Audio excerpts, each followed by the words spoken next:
Assalamualaikum warahmatullahi wabarakatuh. Perkenalkan, saya Putri Lamisari, NIM 1823388 dari Prodi D3 Manajemen Pajak, Fakultas Ekonomi Universitas Negeri Padang. Oke guys, hari ini saya akan mempresentasikan tentang restrukturisasi, reorganisasi, dan likuidasi dalam perusahaan di dalam mata kuliah Manajemen Keuangan 2. Pertama kita lihat apa itu restrukturisasi.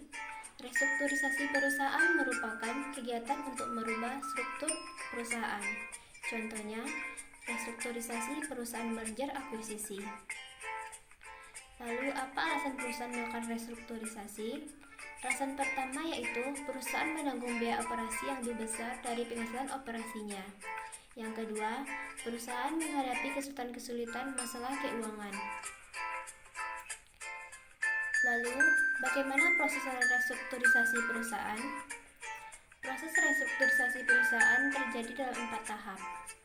Yang pertama, sell off, artinya penjualan unit kegiatan. Yang kedua, spin off, artinya unit kegiatan dipisahkan dari korporasi dan berdiri suatu perusahaan terpisah. Yang ketiga, going private, artinya perusahaan yang semula terdaftar di Bursa Efek kemudian dibeli oleh koleganya dan direksinya, dan kemudian perusahaan tidak lagi terdaftar di Bursa Efek. Contohnya perusahaan Levi Strauss.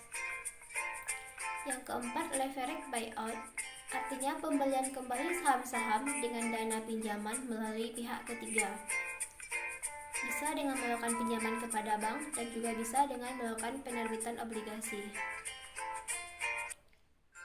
Yang kedua adalah reorganisasi perusahaan. Reorganisasi merupakan suatu kewenangan struktur organisasi, struktur keuangan, dan perubahan lainnya yang ditujukan untuk memperbaiki struktur manajemen organisasi. Tujuannya yaitu upaya dilakukan perusahaan agar kinerjanya tidak semakin menurun.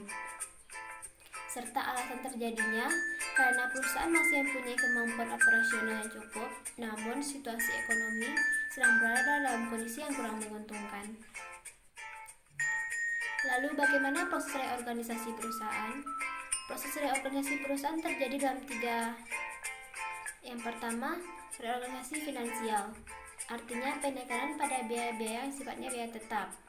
Yang kedua, reorganisasi operasional, artinya penggantian mesin maupun peralatan-peralatan serta mengurangi tenaga kerja. Yang ketiga, reorganisasi konsolidasi, yang terdiri dari 5 cara.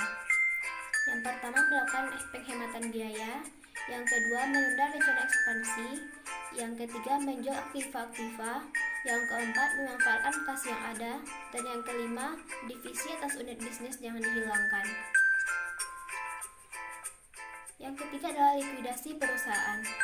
Likuidasi perusahaan merupakan proses akhir saat persekutuan tak lagi melakukan bisnis. Lalu, likuidasi terjadi karena beberapa faktor. Yang pertama, pengelolaan utang yang buruk.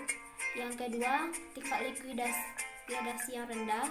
Yang ketiga, penyerapan struktur finansial yang salah. Yang keempat, terjadi kecurangan internal.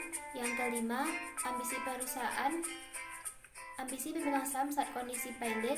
Yang keenam, masa present sudah berakhir. Lalu bagaimana proses likuidasi perusahaan? Proses likuidasi perusahaan terjadi dalam 5 tahap. Yang pertama, pengumuman pemberitahuan pembubaran. Yang kedua, pencatatan dan pembagian harta kekayaan. Yang ketiga, pengajuan keberatan kreditor. Yang keempat, pertanggungjawaban likuidator. Dan yang kelima, pengumuman hasil likuidasi.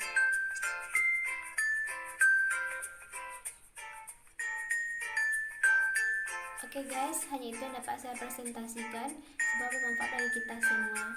Assalamualaikum warahmatullahi wabarakatuh.